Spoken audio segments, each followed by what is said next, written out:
dizendo assim, primeiro Apocalipse 3, verso 1. E ao anjo da igreja que está em Sardes escreve: isto diz o que tem sete Espíritos de Deus e anda, sete Espíritos de Deus e as sete estrelas. Eu sei as tuas obras, que tens o nome de que vives e estás morto.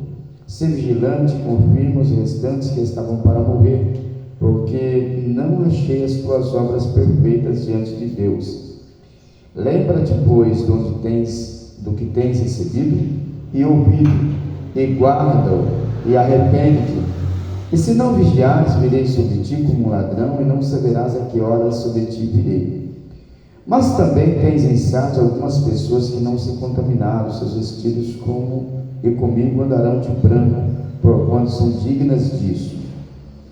O que vencer será vestido de vestes brancas, e de maneira nenhuma riscarei o seu nome no livro da vida, e confessarei o seu nome diante de Deus, diante de meu Pai e diante dos seus anjos. Quem tem ouvidos, ouça o que o Espírito diz às igrejas. Então, está aí uma palavra de Deus que iremos estudar nesta manhã e que poderá nos abrir os olhos de como nós nos livrarmos das ciladas do maligno, né? Esta igreja aqui de Sardes foi uma igreja que se encontrou muita censura nela, né? E hoje, as igrejas de hoje, não está nada diferente dessa igreja aqui. Muitas igrejas hoje estão vivendo meramente nas aparências, mas nessa lição de hoje nós iremos então aprender um pouquinho como nós devemos nos proceder e como nós devemos nos livrar dessa situação. A introdução diz assim: na lição passada nós falamos sobre a obediência, o pecado e as más obras que destroem o homem. Nesta lição o caso é um pouco mais complicado. Vamos tratar da morte espiritual do homem, tomando como base a igreja de Sardes, uma igreja que havia morrido espiritualmente e que já não mais se importava, e vivendo atrás de um disfarce, tinha o nome de que vivia, mas na realidade estava morta. Que Deus nos ajude a compreender melhor esse estudo. Então, a apresentação de Jesus para essa igreja foi assim: você tem o nome de que vive, mas está morto. E quando a pessoa chega nesse estágio, né, nessa fase de contaminação, você sabe que morto é morto, é isso? Enquanto você está naquele estágio, né, que você não vê, que você não ouve, né, que você não sente, existe uma possibilidade de recuperação, porque você está com vida, é isso? Você ainda tem sentimentos, você ainda, mas você tem os equipamentos que faz você sentir, os equipamentos que faz você enxergar, que faz você ouvir, né? Agora, depois de morto, você não tem mais nada disso. Então, o que se prega para o morto? Né? O que se fala para o morto?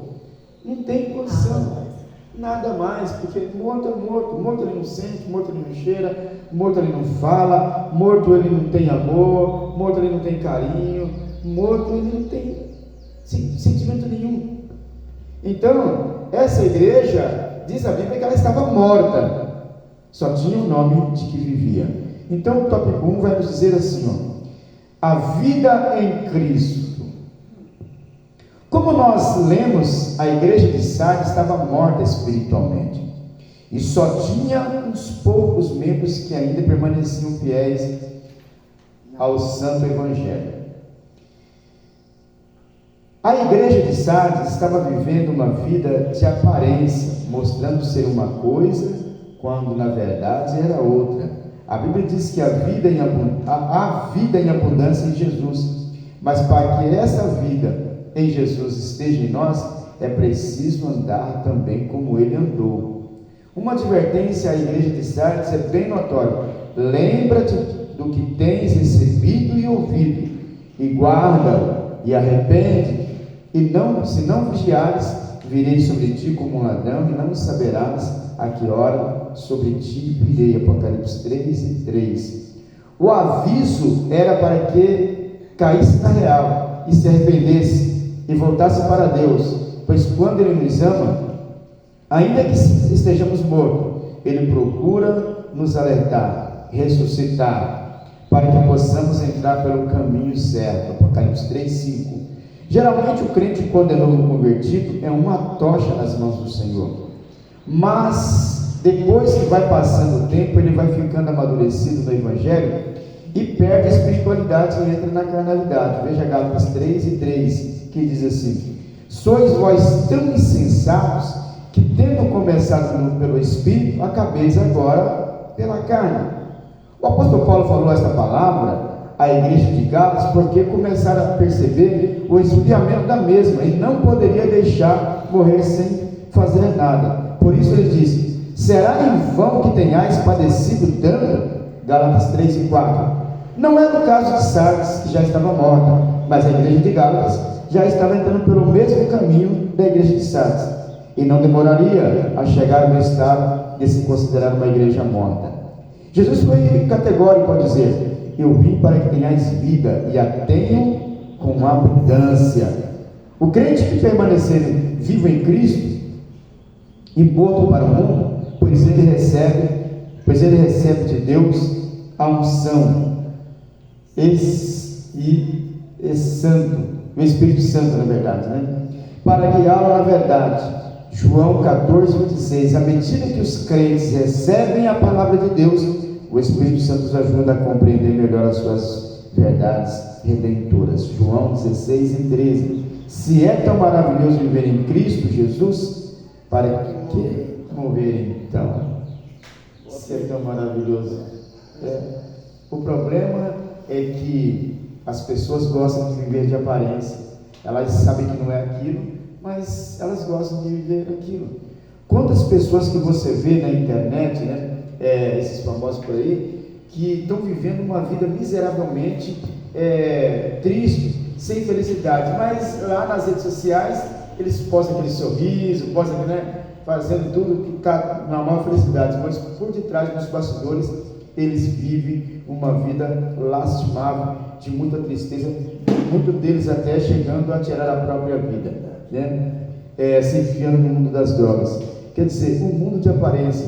Hoje você vê muitas igrejas por aí que você olha e fala: que igreja abençoada, ali cheia, ali é isso, ali é aquilo, mas na verdade aquela igreja, ela nem sente mais a presença de Deus. Quando você chega numa igreja que você vê tudo silêncio, você vê o palestrante falando calmamente, sem nem esboço de reação. Sabe aquelas missas, quando tinha a missa, que aquele padre ficava lá, Ah Maria, cheia de graça, Deus é convosco, dessa mulher, amém. E essa pessoa, amém. É uma coisa sem sentido, das portas que abre e fecha, e que fecha, as portas que se fecham e abre, amém, amém. Nossa, sem entendimento, sem nada. Que não tem sentido. E aí você começa a entrar por esse caminho, e aquele pregador fica falando, certo, ao lento, e você não sente aonde está Deus naquele momento. A igreja, ela precisa estar em eminência, ela precisa estar sentindo, e quando eu sinto a presença de Deus, é impossível eu ficar no meu banquinho quietinho, sem mostrar nenhuma reação, porque a presença de Deus, ela me enche, ela me comove. Então eu vou mostrar alguma reação. Quando você está feliz, qual que é a reação? É sim? É chorar? Não. É mostrar o sorriso, não é isso? A reação da pessoa feliz, a reação de uma pessoa cheia do Espírito Santo de Deus, de uma pessoa que está sentindo Deus, é glorificar, é exaltar, é mostrar que está feliz. Não tem como eu estou feliz com Jesus. Verdade. No culto sim.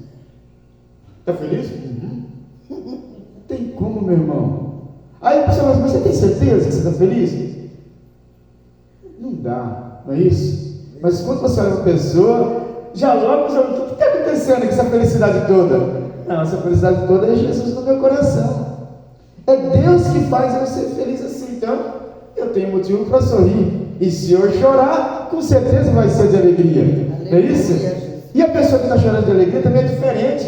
Você não vê tristeza no rosto dela. Ela está chorando mais de felicidade. Então, essa igreja de Sardes, ela tinha o nome de que vivia, mas estava morta, aprofundada no mundo de pecado, porque ela já estava totalmente contaminada. E o apóstolo Paulo, então, ele adverte a igreja dizendo assim, sois vós tão insensatos, que tendo começado pelo Espírito, acabeis agora pela carne. Porque ele já não tinha mais sentido. Uma pessoa que está morta espiritualmente, você vai falar de Jesus para ele, sabe o que ele vai falar para você?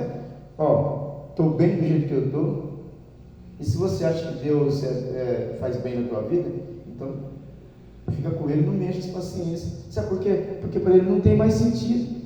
Ele está morto espiritualmente, né? Para ele, a palavra de Deus não vai fazer efeito nenhum. O que vai fazer efeito na vida dessa pessoa? Bebida, drogas, o mundanismo, né? Amigos que levam ele para o mundo da perdição. É isso aí que vai acontecer, porque a vida espiritual para ele não tem mais sentido.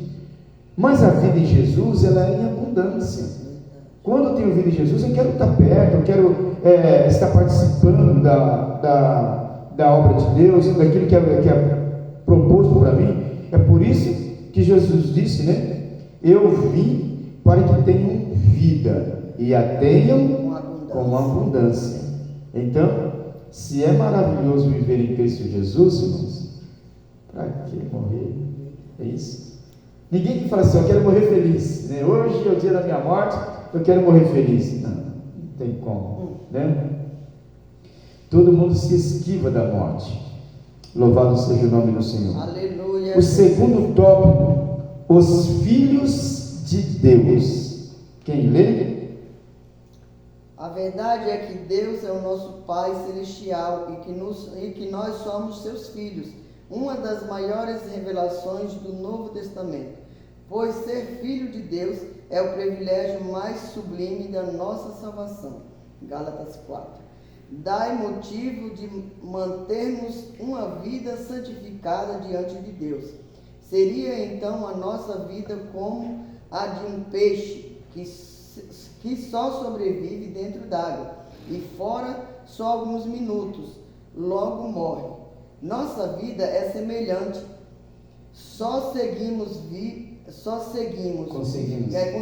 viver se Deus estiver em nós, e sem Ele só alguns segundos. Logo seria Deus como a água para nós. Mas existe algo que nos tira esta vida em Cristo. É o pecado que nos cerca. Leia 1 João 3, versículo 9. Imagine você,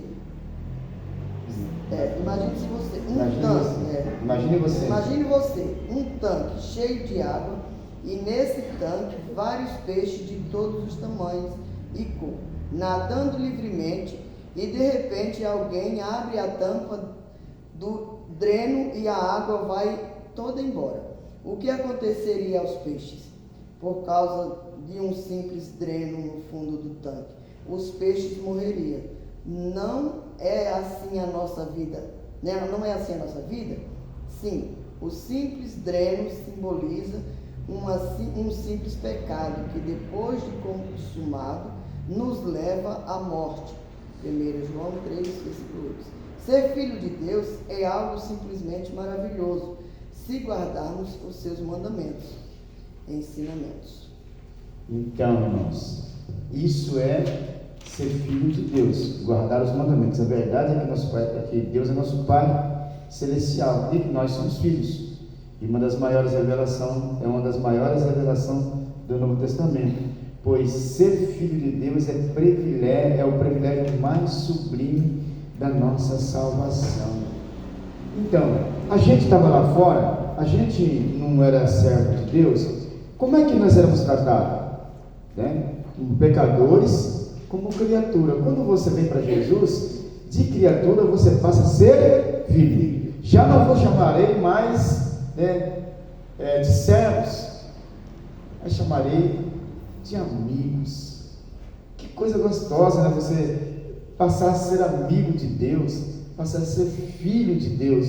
Porque, irmãos, o Pai, Ele protege o filho de unhas e dentes.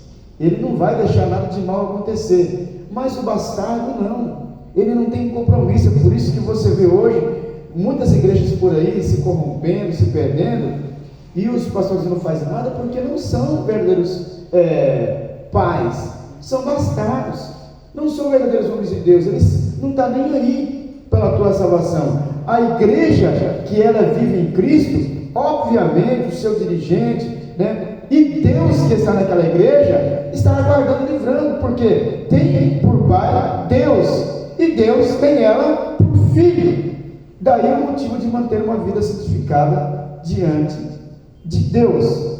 Seria então a nossa vida como uma de peixe, fora d'água. Você pega o peixe, ele está lá, que maravilha, vai para lá. Não é gostoso ver o peixe nadando, não é isso? Ele vai para lá, vai para cá, dá aquelas rabadinhas assim, e aí de repente você pega aquela água, tira, e ele começa a pular desesperadamente, dizendo assim: eu estou morrendo, porque você tirou ali aquela coisa que fazia com que ele respirasse normalmente. Então, quando você está na igreja e você tira o Espírito Santo da sua vida, você vai ficar se batendo, tentando sobreviver, e não vai conseguir, porque tirou o seu ar. Então, aquele peixe não vai demorar muito tempo, ele vai morrer em poucos segundos, Então, o exemplo aqui de um tanque cheio de peixes, diversas cores, diversos tamanhos, isso representa assim, diversas cores, aquelas pessoas que são bem notadas, aquelas pessoas que têm talento, que você olha para ela e fala: poxa vida, que voz, Peixes de vários tamanhos são aquelas pessoas que têm os elevados cargos, mas todas elas dependem de um só sentido, que é Deus na vida, Tirou a tampa do dreno, a água vazou. Não importa se o peixe é grande ou pequeno, não importa se ele é bonitão, se tem qualidades ou não, ele vai morrer, não importa. E para que isso não aconteça, não pode ter ruptura, não pode ter abertura no dreno. O que é o dreno? O dreno é a porta para o pecado. Se eu deixar ele entrar, então a água ela vai se escoar, vai vazar, e com certeza eu vou morrer. Ou seja, se eu deixar o pecado entrar, eu vou morrer espiritualmente, porque Deus vai se afastar da minha vida e eu não vou ser mais filho. Quem lembra aqui da passagem do filho pródigo, não é isso? A situação em que aquele moço ficou, Mas aqui no tópico 3 já nos vai falar da comunhão com Deus. E se eu sou filho, logo eu tenho que ter comunhão com Deus, sim ou não? Então, comunhão com Deus. Quem pode ler para nós? Muitas pessoas às vezes têm dúvida do que realmente quer dizer a palavra comunhão, mas não é tão difícil assim de se explicar. A palavra comunhão literalmente quer dizer ter em comum, ou seja, compartilhar e participar. Nós cristãos temos comunhão porque temos a fé cristã. Em comum observe. Judas 1:3. Amados, procurando eu escrever-vos com toda a diligência acerca de comum salvação, tive por necessidade escrever-vos, exortar-vos a batalhar pela fé, que uma vez foi dada aos santos. Temos a graça de Deus em Cristo comum. e em Atos capítulo 4, né? Vemos um exemplo de comunhão com Deus e com a igreja do Senhor. Essa comunhão com Deus se obtém através da nossa fidelidade para com Deus. Isso proveniente da nossa obediência. Ninguém pode ter essa comunhão com Deus se tal não abandonar a perversidade e a corrupção mediante a sociedade contemporânea. Leia, Lucas não. Eles não conseguem expulsar o mal, por não haver uma comunhão afinada com Deus. Existe uma grande verdade nessa história, é que se você quiser se realmente ligar em Deus para fazer a sua obra, é necessário que você não tenha comunhão com o mundo, não se fazer participante de suas más obras. João 15, 18, 19, 20. O mundo não tem comunhão conosco, porque não somos daqui, deste mundo, somos do céu. Por isso ele nos aborrece. Pois, porque amamos a Deus e temos a comunhão com Ele. Glória a Deus, maravilha, né, irmãos? Muitas pessoas têm dúvida, né, do que é realmente comunhão. Então aqui hoje está sendo esclarecido o que significa essa palavra comunhão. Ter em comum, quer dizer, olha, eu tenho a mesma alegria, tenho a mesma participação, o mesmo sentimento, tudo que é meu é seu, tudo que é seu é meu, não sou melhor do que você, você não é melhor do que eu, somos iguais, é ter tudo em comum, né? É igualdade. Isso aqui é comunhão, é igualdade, ou seja, compartilhar e participar. Nós cristãos temos comunhão porque temos a fé cristã em comum. Observe Judas 1, verso 3, que diz: amados, procurando eu escrever-vos com toda a diligência acerca da comum salvação, tive por necessidade de escrever e exortar, batalhar pela fé que uma vez foi dada aos santos. Essa fé genuína, essa fé que me coloca eu diante da presença de Deus, não tendo aquele sentimento de querer ser melhor ou maior do que ninguém, porque a comunhão ela é isso. Eu tenho um sentimento de igualdade. Eu posso ter a minha voz mais afinada, melhor do que do outro, mas para mim é igual, porque a minha comunhão, o meu sentimento é de igualdade. Eu não vou desprezar o outro, eu não vou desfazer o outro, porque eu tenho a minha fé em comum. É isso? Então, aqui no texto diz assim: temos a graça de Deus em Cristo em comum. Filipenses 1 e 7, 1 Coríntios 1 e 9, e em Atos capítulo 2, verso 42, do 43 e 44 também, vemos um exemplo de comunhão com Deus e a igreja do Senhor. Esta comunhão com Deus se obtém através da nossa fidelidade para com Deus, e isso proveniente da nossa obediência.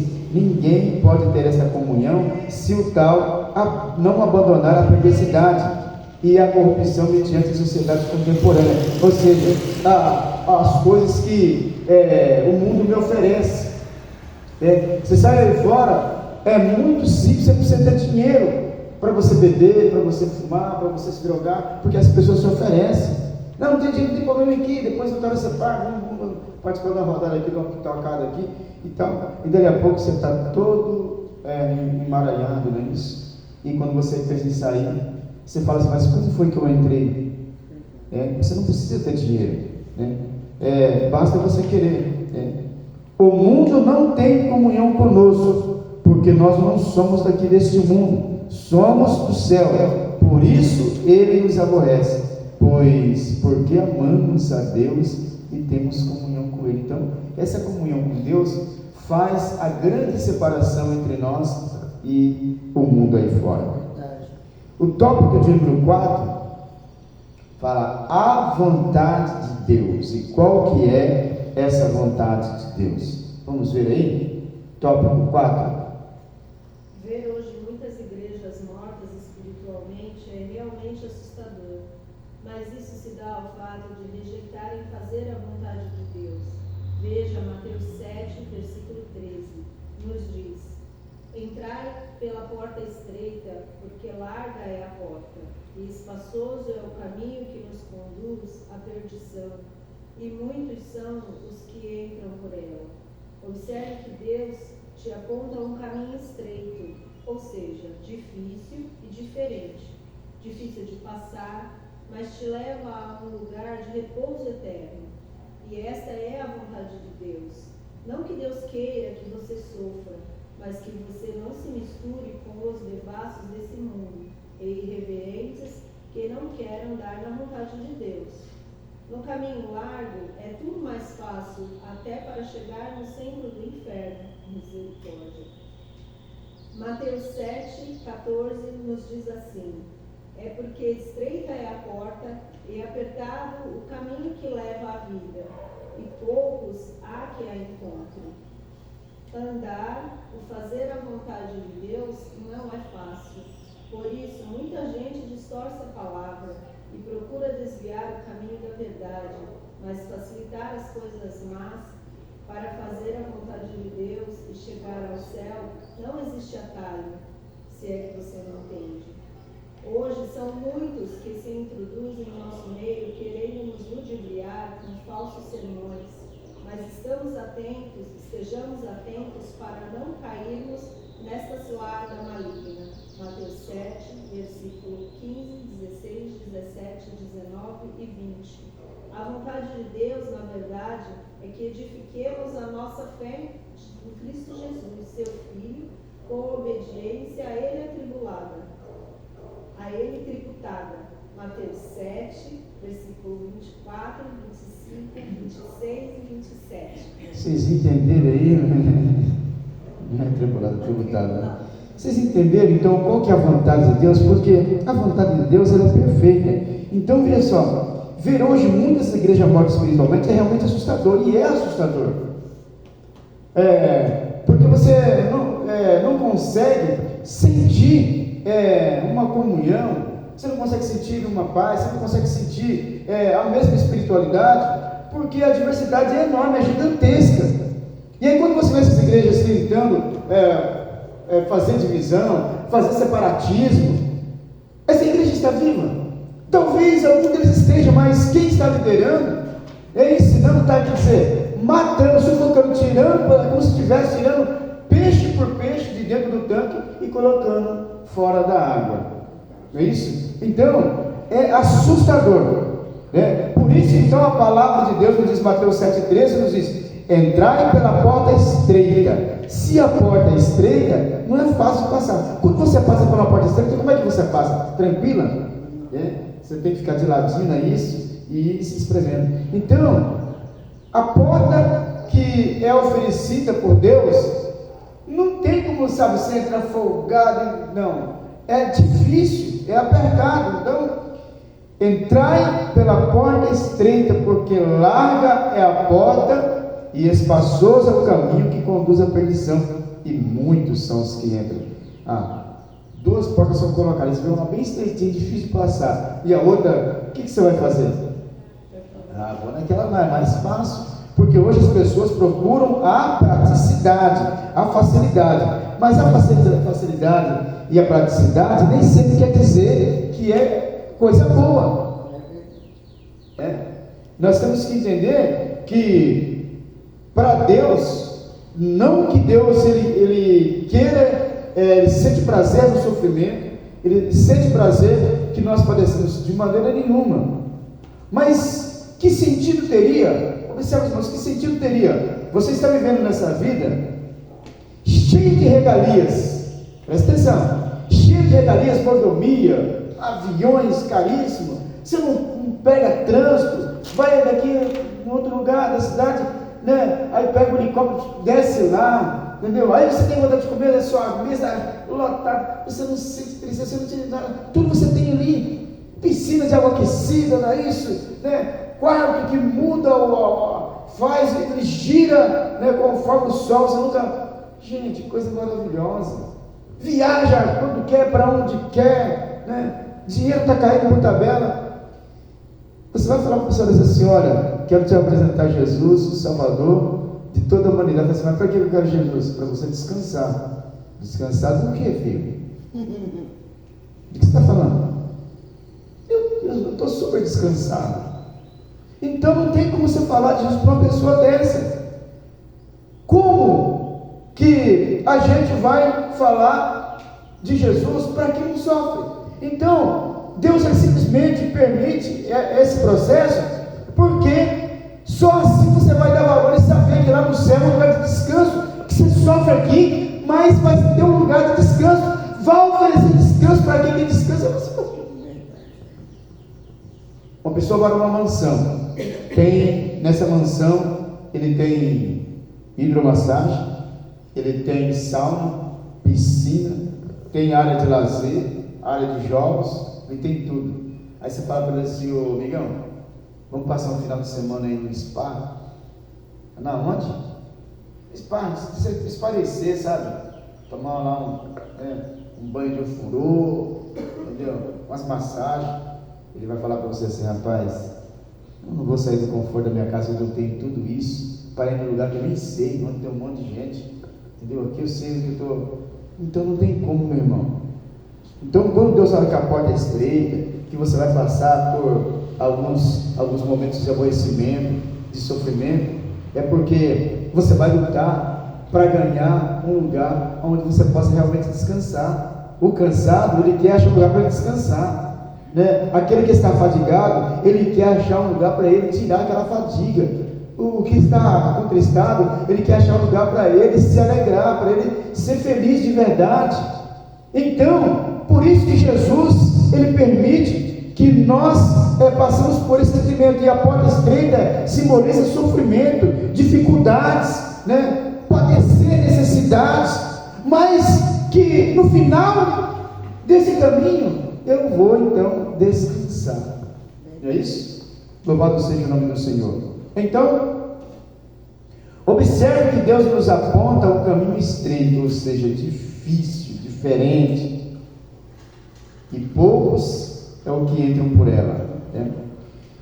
Difícil de passar, mas que te leva a um lugar de repouso, e esta é a vontade de Deus. Não que Deus queira que você sofra, mas que você não se misture com os devassos deste mundo, irreverentes, que não querem andar na vontade de Deus.